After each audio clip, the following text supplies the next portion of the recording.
Great.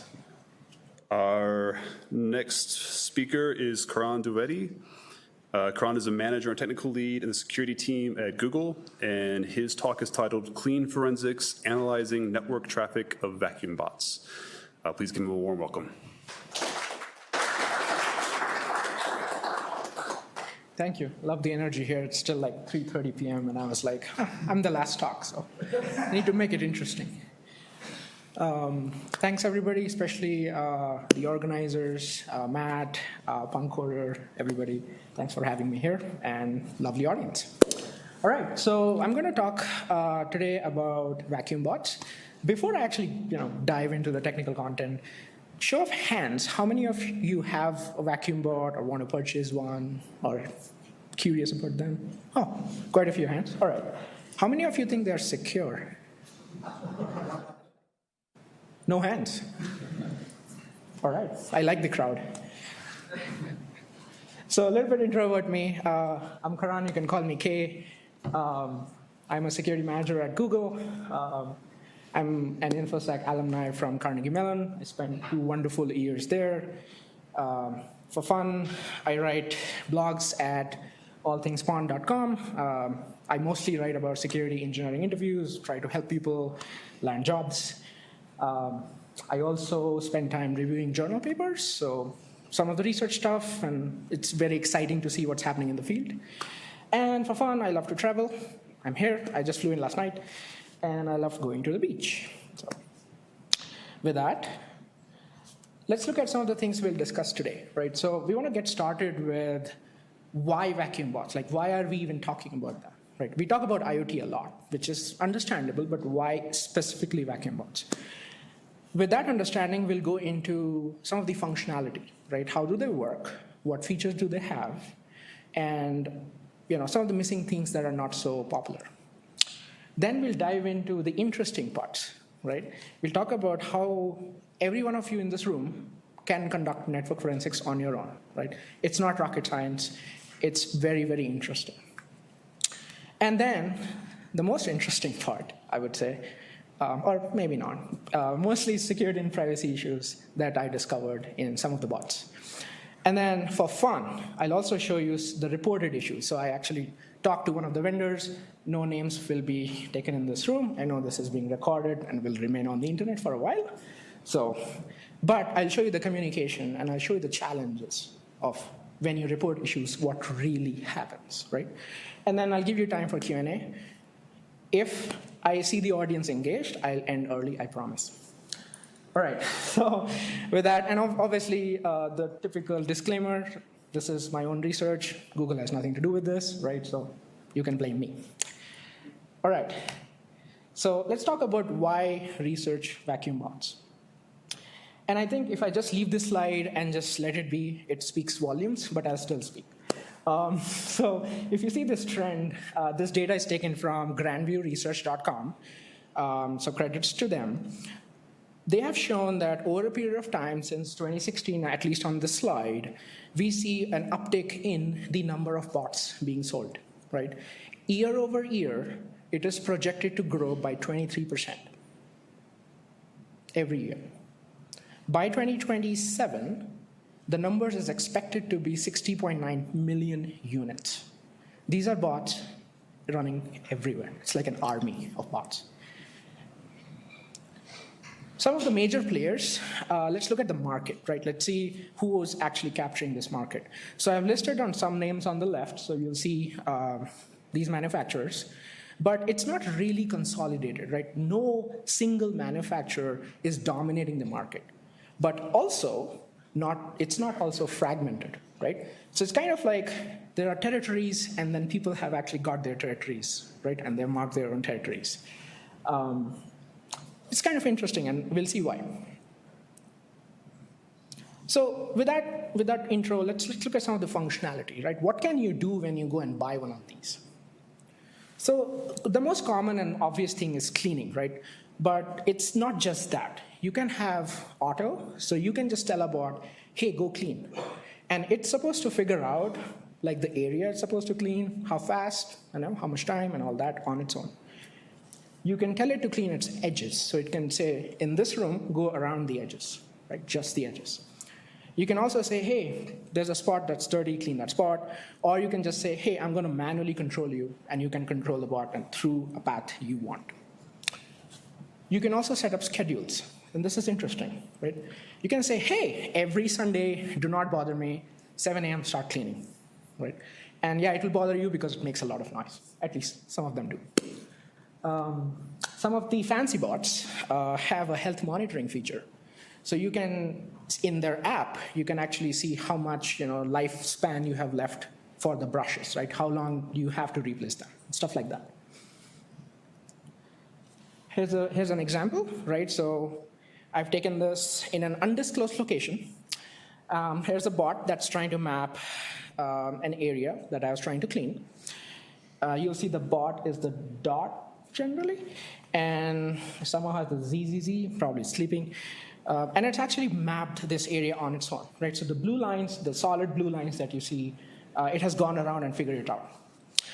The white lines is the area that it has cleaned by itself, right? So it has gone through, it has followed that path, right? It's a combination of, from what it seems like, it's a combination of breadth first and then depth first algorithm, right? That's what I saw from the lines, but anyway. Some of the bots also give you features for multi-floor mapping. So let's say you have a house that has multiple stories. You can take the bot at any story and it will map each floor. And sometimes they auto-detect which floor they're on. Pretty fascinating, right? Only few of them, at least in my research, gave you the ability to view a live stream. So technically the bot is looking around. That makes sense.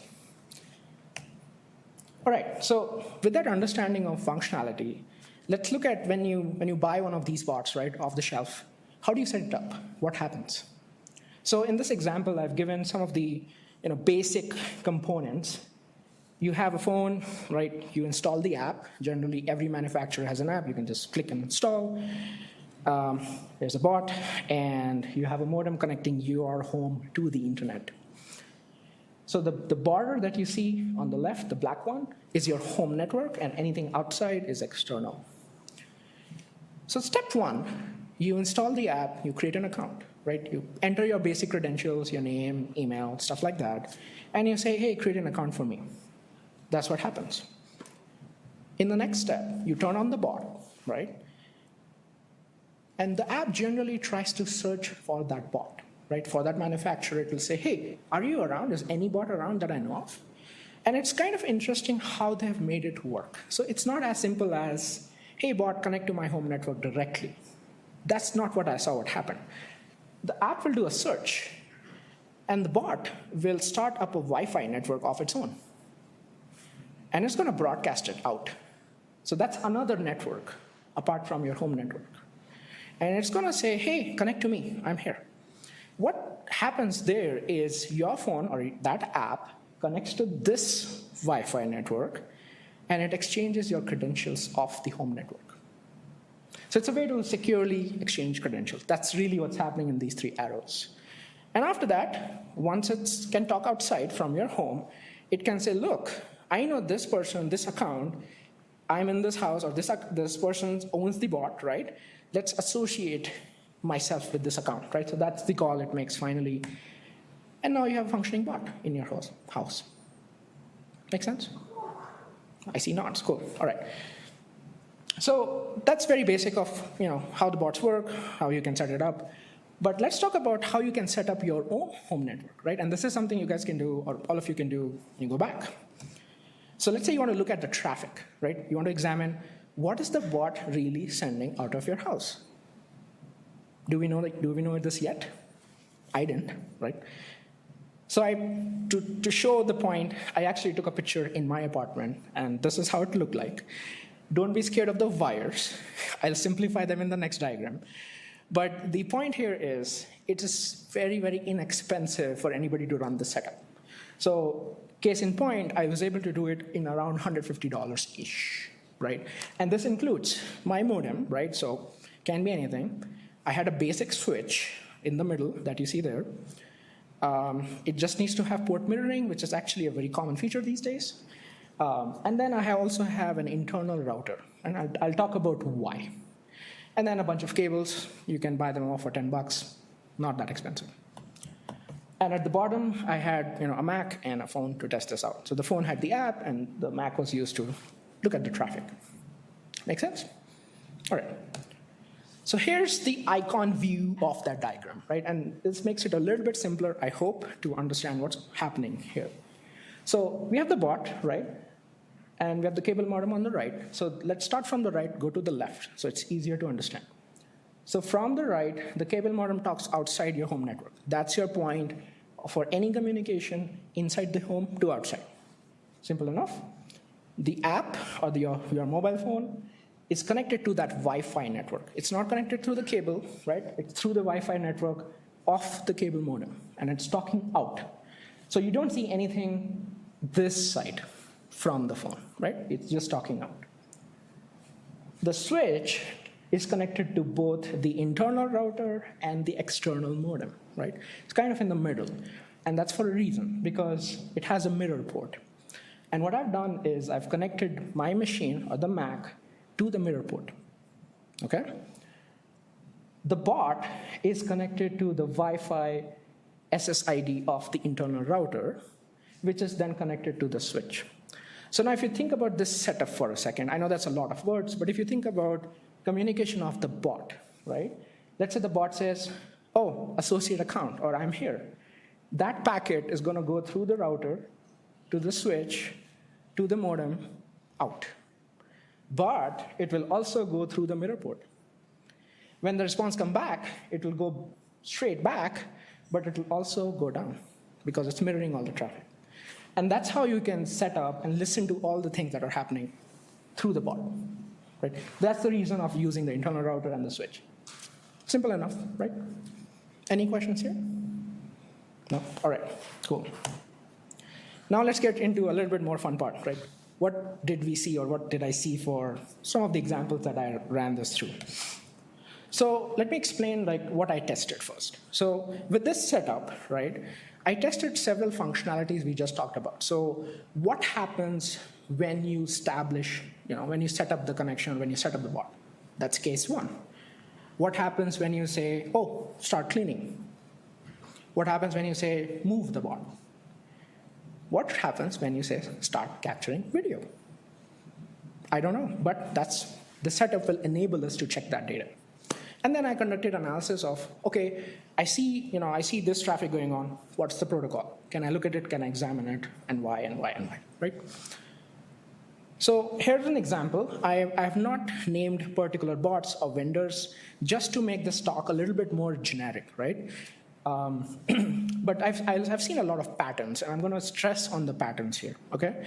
So the most common thing I saw is a lot of bots are configured to talk to a cloud service. That makes sense, right? They need to talk externally. Why not a cloud service? And the first thing to do is, hey, I want to talk to this domain. I need to know the IP. The only way for them to know that is DNS. So we clearly see a DNS response coming back. And I know the Wireshark screenshot is really, really big, and I tried to blank things out, But essentially, this exchange is saying, hey, the first packet out is DNS. Tell me, a particular domain that I belong to, so cloudservice.manufacturer.com, right? Can be hosted anywhere. And I want to talk to that IP, right? The next thing I saw was, once you get that IP, the bot established a TCP connection. So now things are getting real, right? So I didn't put Wireshark captures on purpose here because there was a lot of data. And I tried to abstract out some of the stuff that was interesting. And I know people are shaking heads. Does anybody recognize what protocol that looks like? On the right? Looks familiar? I'm hearing mumbling, but... Mumble louder. Little bit louder, so I can hear. And it's fine to be wrong. It's totally okay. Yes, close enough. And what protocols use XML? Something over the network? Or something like an XML? Whoever is behind. Thank you. Yeah, correct. XMPP, exactly, right? So they're actually using XMPP in this case. Is XMPP secure? It's plain text, so no, right? But we'll get to that, right? But it's very clear. When I say on the app turn right, what really happens is you see that ID and you see a particular atom feed. It's like a publish subscribe model, right? So it's like chat bots. A lot of these bots are chat bots. They're just talking as a chat app, right? And you say, hey, you see the action spin right? I don't know what TD is. Maybe it's a category of command. I don't know. That's how they've implemented it, but it says move, right? And then I get back a response that says result and a type, but it doesn't say anything. It's probably saying success, right? So this is what I saw on the network when I hit one tap on the app. And it's very fascinating. You can map every feature and you see what's happening on the network. All right, similarly, I said start cleaning or stop cleaning. Same stuff, just with a little bit more information. So if you look at it, it says clean. And there's also extra information like speed. There's also a clean report coming back, right? So all of this implementation can be reverse engineered just by looking at the traffic. Simple enough, right? There's also keep alive. So after you're done cleaning and you're happily moving on to your work, the bot is still talking out maybe. The cloud server might say, hey, bot, are you alive? And it says, yeah. And this happens in your house without you knowing. It's not malicious, but it happens, right? Yeah? How often was the keep alive? Good question, right? How often is the keep alive is the question. It depends on the implementation, the bot, or the particular vendor. And as I said, I'm trying to abstract it out. It can be anywhere from a few minutes to an hour. It depends. Generally, when I saw bots cleaning, it was more often, just to see things are on track, it's not stuck, it can communicate. But when it's stopped and charging, maybe less, right? But this was clearly seen on the network. So, and there's a clear giveaway because there says XMPP, right? So you can see the protocols all pretty clearly here. Authentication. We talked about security, right? When I saw this, I stopped looking at the traffic for at least 10 minutes. There was clearly a plain text password being used in XMPP for authentication.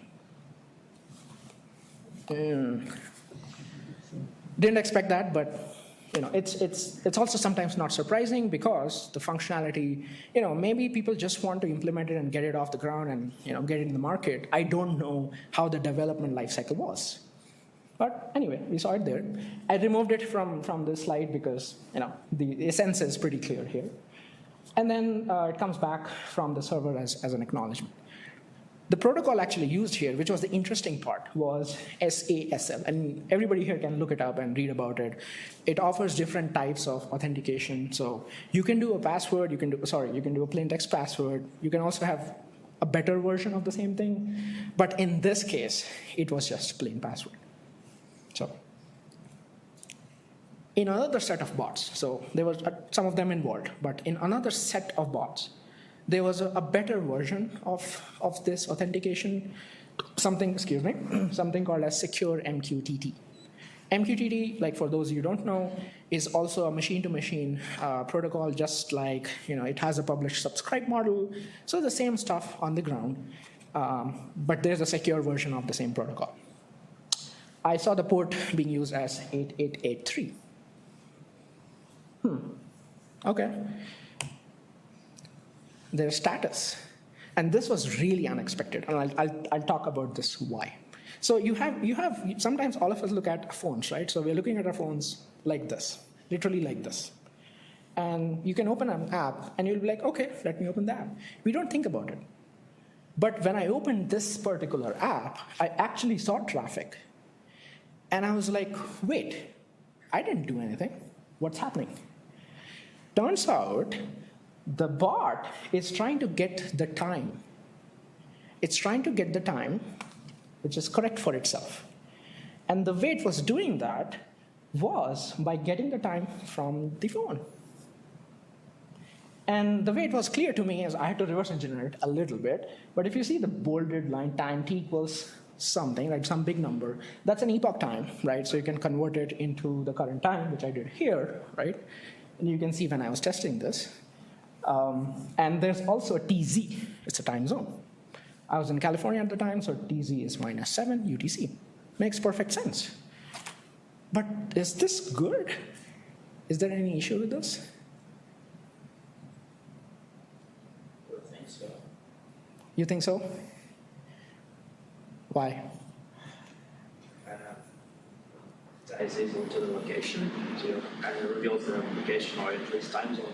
Yeah, it does reveal some of the location. Thank you, exactly. And we'll talk about that in one of the issues that I actually ended up reporting. Correct. So we saw this, unexpected, right? I didn't do any action on my phone, but I saw this. So with that, a little bit of the shock I'm seeing in this room right now, let's talk a little bit about the security and privacy issues that I actually, collected, and then I'll show you the reporting part as well. So can these bots be hijacked or controlled? That was my obvious question when I did the research. I'm seeing a lot of traffic on the network. I'm seeing a plain text password. Can somebody just come in and say, it's not your bot anymore, it's mine. Right? And it can be somebody walking into my apartment. Right? So there are two parts to this. One is remote. Can somebody do it remote? They don't have to be a local attacker on my home network, right? This is hard. In my experience, when I thought about it, I looked at the traffic. It's a little bit hard for you to get into the home network. You'll have to compromise it. But an easier way is just get control of the app. The app does not have any two-factor. It just has a username and password. So you can set your password as clean me. And really, that's the only control you have, or security you have, quote unquote, to get control of any device through that app. That was fascinating to me. I'm like, now I need to worry about the security of apps on my phone. So you see how the threat model is moving from the IoT device to the phones? And that's where it becomes complicated. And we talked about the local one, right? So you can replay the commands. We saw plain text commands, right? As long as there is no nonce value that's saying, okay, this is a new command and it expires after like 30 seconds, you can replay those commands back over the network. And the bot will do what you say. What about floor plans? It's also moving around just like you. It's just another human, because it can also look at live video. What about the privacy of floor plans? So this is interesting, right? Sometimes I've seen, and this varies, so I'm not going to generalize my statements here, but it really depends on where the floor plans are stored. So they can be stored on your phone, maybe okay, but they can also be stored in the cloud associated with your account. Again, on the network, I did not explicitly find traffic that looked like a floor plan. It's very hard. It's very challenging, and I'm being very transparent about this, because I'm not saying, oh, this method is like complete in any way, but it gives you a lot of information. So I didn't find it. If you do, first, anything else, please talk to me. Or best, talk to the vendors. Course location, somebody correctly pointed out the location issue. So yes, it's not precise, by the way, because we still have a time zone, I would say an area of the time zone. But let's say taking this phone, I have an app, I have bots, I travel to, I don't know, Zurich, Switzerland, for example, right? And I have a bot in California. The moment the time zone changes from this and I open the app, my bot is gonna think it's somewhere else. It's in UTC time zone of Zurich, right? And it's gonna mess up the schedule of the bot. So instead of starting at 6 a.m. or 7 a.m. on a Sunday, it will be off by 7 hours. And I tested this accidentally. I didn't even know about it. And it suddenly started one day, and I was just testing my time zones. I just changed the time. And so sometimes you discover things by accident as well, but it can be proven if you look at the traffic. So it's all visible at the end. This was interesting because you can mess up schedules, and that can have different human effects. So people might be pissed off. Video recordings, right? This was interesting. I wasn't very scared about it after I saw the data, but like for people who have spent a lot of time in Wireshark, if you see the left screenshot, the screenshot on the left, you see almost equal sized packets being exchanged over UDP. Kind of sounds like something that's not reliable like a video stream or an audio stream, right? So this was a clear giveaway. Okay, I clicked start video and I see this boom, and it was really quick because it was a lot of data, right? When I examined the packet, I clicked on it and I said, hey, give me the details. I luckily did not see it being some protocol that I recognized. I couldn't decode it per se, but I did find some metadata, right? And that's the part I've highlighted for everybody here. So if it's too small, I'll read it, right? It says, message type start streaming. So you still get a sense of when the user started looking at the video. It will also give you a session ID. I don't know what you can use it for that, for what reason, but there's still data. And give me more data, I'm happy, right? So there is some metadata being leaked that we're not completely aware, except the stream is just fine, at least from what I saw. All right, so we saw the functionality. We saw how to set it up for yourself. We saw some of the issues. Now this is the most weird/interesting conversation. So I'm going to show you a bunch of emails, and that's an exchange with a vendor. The vendor names or anything else that gives away the name is blanked out, so don't worry. But it's interesting nonetheless. Okay, so that's me. And the part that's highlighted is the date and time. So I want everybody here to watch the date and time. Okay? Don't worry about reading it. I just put it as a proof that I'm not bluffing everybody here. This actually happened, right? I can show you on my phone later without blanking out anyway. But essentially, if you observe the date and time, it is November 18, 2019. So I've been doing this research for about good 2 years now. And that was the first time I reported. So I said, hey, by the way, hello XYZ support, here's what I found. And I had to write a long one because if you write a small one, they don't think you're serious. So I completely write down my research and said, hey, this is what I found. So I told them, hey, here's the background, right? I told them issues one by one. So I said, hey, by the way, I see insecure protocols. I see plaintext passwords. I see potential man-in-the-middle attack on the local network, right? And that's all the text here. I also see course location tracking, right? And for this one, I was very specific because I showed them what I captured because they won't believe me otherwise, right? Anyway, it was like explaining everything that they knew, but they already knew, hopefully, but anyway.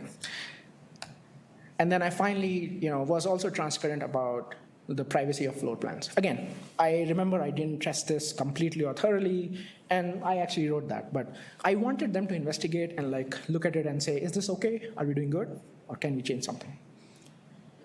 Who in this room can guess what happened next?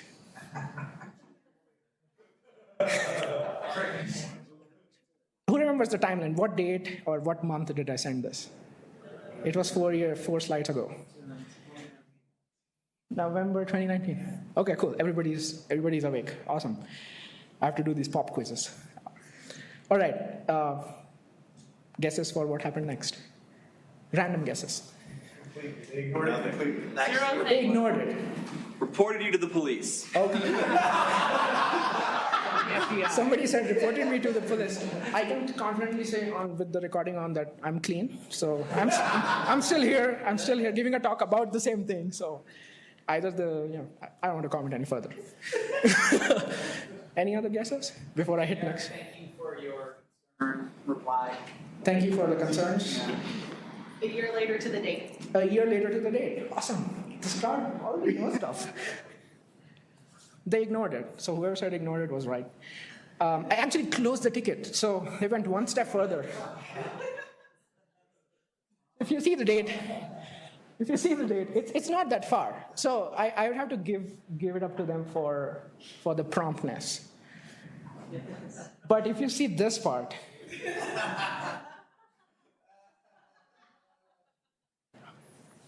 I didn't click any of those links, by the way. What do you think happens next?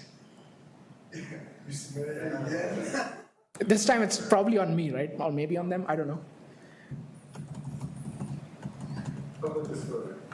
Public disclosure? Yeah, well, Good thinking. your vacuum mysteriously stopped working. I would question so the audience had, one person said, my vacuum's not working. I would be very concerned at that point, and I would re-examine my methods again if I miss something, because I definitely missed something, but really good call.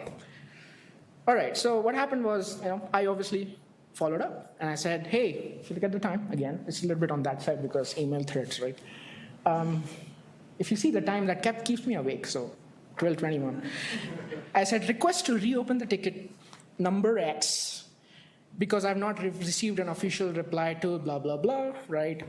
And somebody said responsible disclosure. Extremely good call, because I reminded them of that. Let's think about this for a second, a bit more seriously. We just talked about the market. We just talked about it's a multi-billion-dollar industry. There are millions of units out there. We should take this stuff seriously. I don't mean to talk anything negative about this vendor or anything else. It's all for fun, right? But in general, right, I would expect prompt response, dialogue, all of that. What happened next? Close again? That's a good call. Fixed the issue and gave you some bug bounty money. I wish. at least the latter part. I don't know about the first part, right? Maybe the issue is fixed. We'll see. We'll see in the following slides. But I didn't receive any compensation yet. So after a while, and I say a while because see the date, I got an acknowledgement, a good one, because I was following up. Again, this is all for humor, right? I don't mean to demean any vendor here, right? Just so people know. But the timeline is pretty critical, right? So after close to a month, right, I get an ACK, and I have some explanation. This is good. This is actually good. I wanted something like this. But look at the part that's red. It says, at the end, it says, yes, we implemented using XMPP, which some of you folks kind of recognized through the slides. It says, which is an older model. I don't know what's old and what's new because I just bought the bot, and I wanted it to work the way it's supposed to work. All our new models now use more secure technology to ensure user information security. What do you mean by use more secure technology to ensure? I don't know. I had no idea, right? But that got me worried because what about the old models? What about people who bought the old model and don't know about these, right? I hope people didn't see the next slide. But what happened next? No guesses? Tired of guessing? Huh? Sorry, what was that? Close the ticket? Not completely. I'm trying to recall exactly. Yes, they may have closed it, but I have to check my email thread again. I wasn't satisfied with this, to be honest. I loved the response. I liked came back, something substantial came back, right? Not just close the ticket. But I personally wasn't happy, and I gave them time. So I really wanted to be responsible and adhere to the responsible disclosure timeframe. So I said, look, 90-day, 120-day, whatever you want, I'm cool with that. I mean, today it's 2 years almost. Right? So 3 months later, I followed up, but then I got a response something like this, right? And look at the time, February. Now we are in February. We started off in November.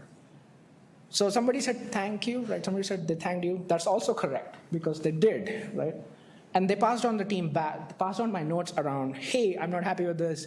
We need a CV assigned, we need a CWE, something that shows this is acknowledged, right? Not just that email. Then I'm passing this note, blah, blah, blah. I was fine. I said, okay, I'm cool, no worries, right? What happened next?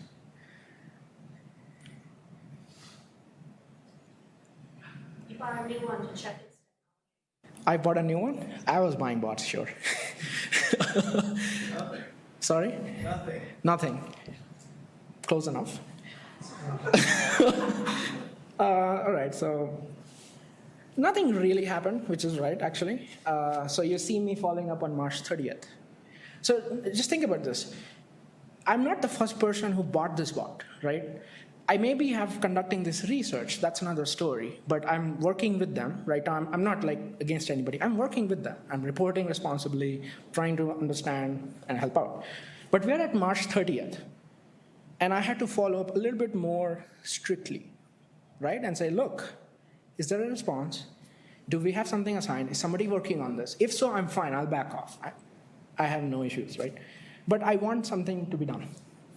And thank you. Sure. Final takes on what happened next, because that's the final guess. I won't ask you guys to guess any further.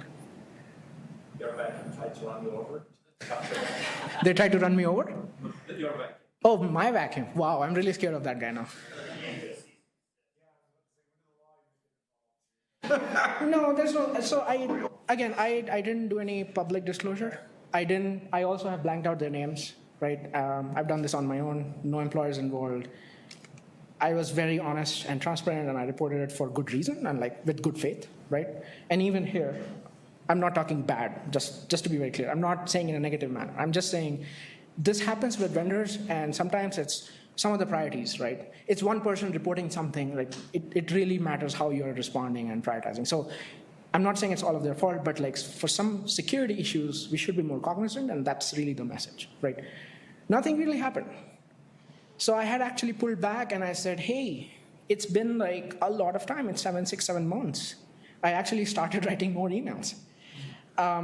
7 months later, I did get a response that says this, right? And the part that I want everybody to focus is the red part, right?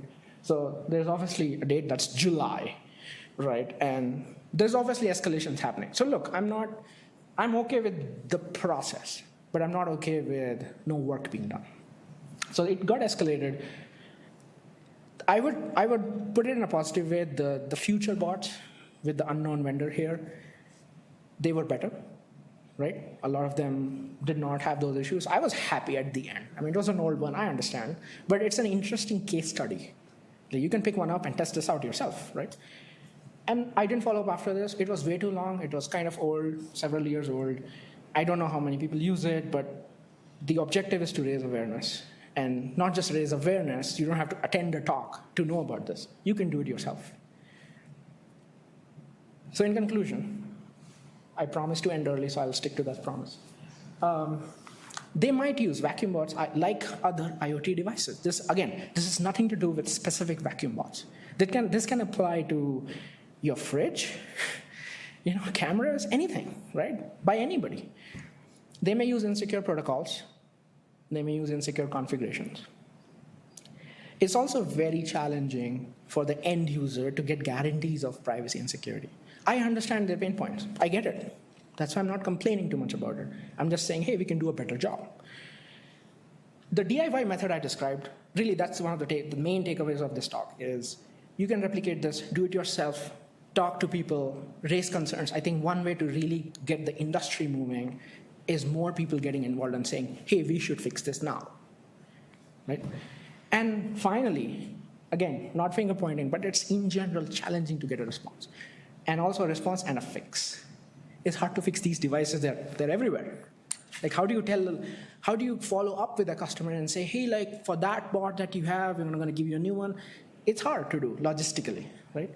It happens with cars, there are recalls. But like for bots, I've not seen them yet. With that, thank you everybody for listening. Thanks for keeping it clean. And you can reach me at my website I have my LinkedIn, Twitter, everything. Thanks all.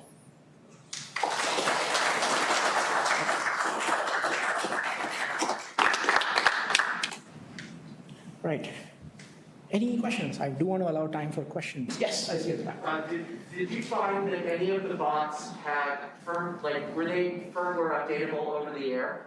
So the question is, were any of the bots firmware updatable over the air? Yes, there were some, and actually that helps a lot. What I didn't do is retest the same thing. So it's definitely possible to your point, and that's why I was not very negative or like trying to criticize anybody here. Some of them may have been fixed. Maybe I didn't hear back. A lot of now vendors are following this method where they say, oh, look, update available, click update, and you'll be fine. I just don't know whether each update has a security patch or they are just functionality improvements or bug fixes. Were you able to capture the over-the-air updates? That should be another talk. I did capture the over-the-air updates. That was a question. That's an interesting, thank you. I think I'll think about that. I haven't done it yet. Related to that, did any SSL, or were they all plain text? That's a good question. Yes, a lot of them. The question is, I'll repeat for the recording. Did any of the bots use SSL? I cannot say specifically SSL, but there were secure protocols in place for a lot of them. So there were times when I actually got a bot and I saw nothing on the network. And it's very sad as a security researcher. But that's a good thing, right? After that sadness passes away, you're like, good job. So yes. Yeah. So I couldn't see some of the slides clearly enough. Were those packets UDP packets? The slides, which, sorry, I'll take you back, sorry about that. The one showing the XMPP Was messages. there a lot of UDP? That's the one. Yeah, Those are all UDP packets? yes. Those are all UDP packets. It's kind of small, that's why I was talking about it. Yeah. But yes, those are all UDP packets. Yeah. I would be concerned if they were TCP and using video. That's a lot of bandwidth and issues. Anyway, any final questions? Going once, going twice. Sold. Awesome.